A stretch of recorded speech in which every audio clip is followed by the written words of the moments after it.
Hello everyone and welcome back to the channel. তোমাদের মনে আছে আগের দিন আমরা একটা ফ্ল্যাক্স সিড জেলের অ্যাপ্লিকেশন করেছিলাম। ফ্ল্যাক্স সিড জেল তোমরা কীভাবে বাড়িতে বানিয়ে নিতে পারো সেটা সম্পর্কে দেখিয়ে দিয়েছিলাম।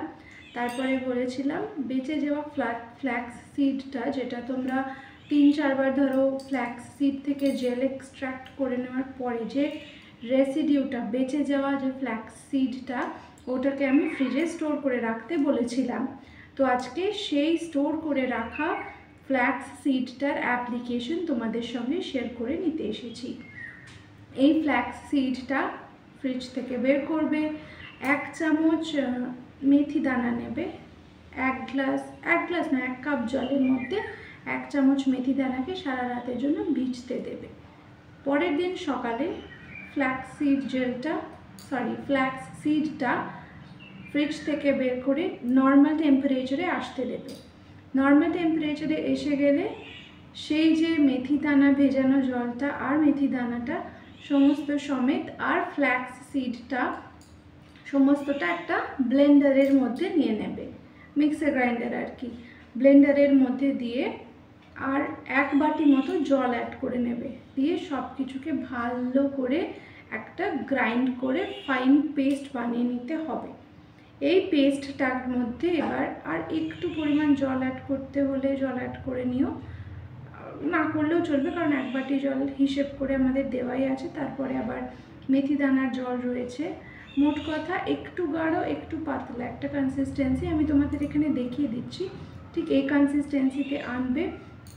একটা কাপড় নিয়ে নেবে, যে কোনো কাপড়, পরিষ্কার কাপড়, তার মধ্যে এই যে ব্লেন্ড করে রাখা মিশ্রণটা, মেথি দানা আর ফ্ল্যাক্স সিডের বেঁচে যাওয়া অংশ, সেটা দিয়ে ভালো করে ব্লেন্ড করে একটা ক্লথের মধ্যে নিয়ে নিংড়ে নিংড়ে এর যে সুন্দর একটা কি বলবো এটাকে, সিরাম কনসিস্টেন্সির আসবে, সেটাকে এক্সট্র্যাক্ট করে নেবে। এবার এর মধ্যে অ্যাড করে নেবে তোমরা তোমাদের পছন্দ মতো যে কোনো শ্যাম্পু। কোন শ্যাম্পু ব্যবহার করবে এটা নিয়ে কনফিউশন থাকলে, আমি পার্সোনালি আয়ুর শ্যাম্পু ব্যবহার করি, আজ 7-8 বছর হয়ে গেল। আর যদি সেটাতে কমফোর্টেবল না থাকো ক্লিনিক প্লাস নিয়ে নিতে পারো, বা যেই শ্যাম্পুটা দিয়ে শ্যাম্পু করতে অভ্যস্ত সেটাই এর মধ্যে মিশিয়ে নেবে। এই ফ্ল্যাক্স সিড আর মেথি দানার যে এক্সট্র্যাক্টটা বেরোলো, এইটা তোমাদের হেয়ার রিগ্রোথ শ্যাম্পু একদম রেডি হয়ে গেছে।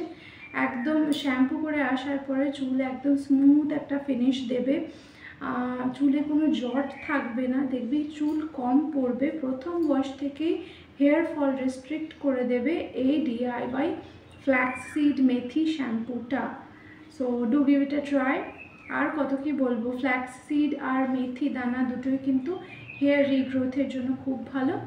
তারপরে স্নান করে চলে আসো, মানে শ্যাম্পু করে নাও ভালো করে, 2 বারের মতো শ্যাম্পু অ্যাড করে নেবে, ভালো করে ফেটিয়ে নেবে, দিয়ে 2 বার শ্যাম্পু করে ভালো করে চুলটা ধুয়ে নিয়ে ন্যাচারালি এয়ার ড্রাই হতে দেবে। আর যদি খুব পলিউশনের জায়গায় তোমরা থাকো, মানে একদম প্রপার টাউন এরিয়ায় আছো, তাহলে কিন্তু খুব বেশিক্ষণ চুল ভিজে রাখা ঠিক হবে না। বিশেষ করে কলকাতায় যারা থাকো, দিল্লিতে যারা থাকো, মুম্বাইতে যারা থাকো, এই ধরনের সিটি এরিয়াজে তোমরা কিন্তু বেশিক্ষণ ড্যাম্প হেয়ারে থাকবে না, কারণ পলিউশন এত বেশি ওখানে, ইন্ডাস্ট্রিয়াল এলাকা যেহেতু, তোমাদের চুলে কিন্তু কার্বন জমা হতে শুরু করে, তারপরে চুল কিন্তু একদম কটা হয়ে যাবে, ড্যামেজড হয়ে যাবে। তাই তাদের ক্ষেত্রে হেয়ার ড্রায়ার ব্যবহার করতে পারো, আদারওয়াইজ চুল ন্যাচারালি ড্রাই হতে দেবে। তারপরে মেথি দানা ভিজানো জল দিয়ে চুলের গোড়ায় গোড়ায় ভালো করে স্প্রে করে নেবে। যদি বলো তো আমি এখনও তোমাদের দেখিয়ে দিচ্ছি। মেথি দানার জল আমি প্রিপেয়ার করে 1 সপ্তাহের জন্য ফ্রিজে স্টোর করে দিই। রোজ স্নান করে উঠে আমি কিন্তু চুলের স্ক্যাল্পে খুব ভালো করে এই মেথি ওয়াটারটা স্প্রে করি রোজ, ধোয়ার কোনো প্রয়োজন নেই। এইভাবে তোমরা চুলের যত্ন নাও, দেখবে খুব ভালো থাকবে চুলের লেন্থ অনেকটাই বাড়বে, নতুন হেয়ার রিগ্রো করা শুরু করবে, সব রকমভাবে কিন্তু তোমরা উপকার পেতে পারো এই ফ্ল্যাক্স সিড দিয়ে। তো বুঝতে পারছো, এই যে ফ্ল্যাক্স সিডের ছিবড়েটাও বেরোলো না, এটাও কিন্তু ফেলে দেওয়ার জন্য নয়, এটা দিয়ে তোমরা বায়োটিন লাড্ডু বানিয়ে নিতে পারো। যদি কোনো দিন তোমরা বলো যে বায়োটিন লাড্ডু বানানোর রেসিপি শেয়ার করতে, তো আমি সেটাও করে দিতে পারি। আর বায়োটিন লাড্ডু আমাদের hair, skin, overall health related কোনো প্রবলেম থাকলে সব কিছুকে অ্যাড্রেস করে ভেতর থেকে কিওর করতে কিন্তু হেল্প করে। সো এই রেসিডিউটাও কিন্তু ফেলার মতো নয়, এটা দিয়েও তোমরা বায়োটিন লাড্ডু বানিয়ে নিতে পারো। তো এবার আমি আমার মেথি দানা ভেজানো জলটা চুলের গোড়ায় গোড়ায় স্প্রে করে নিচ্ছি, তোমরা দেখে নাও।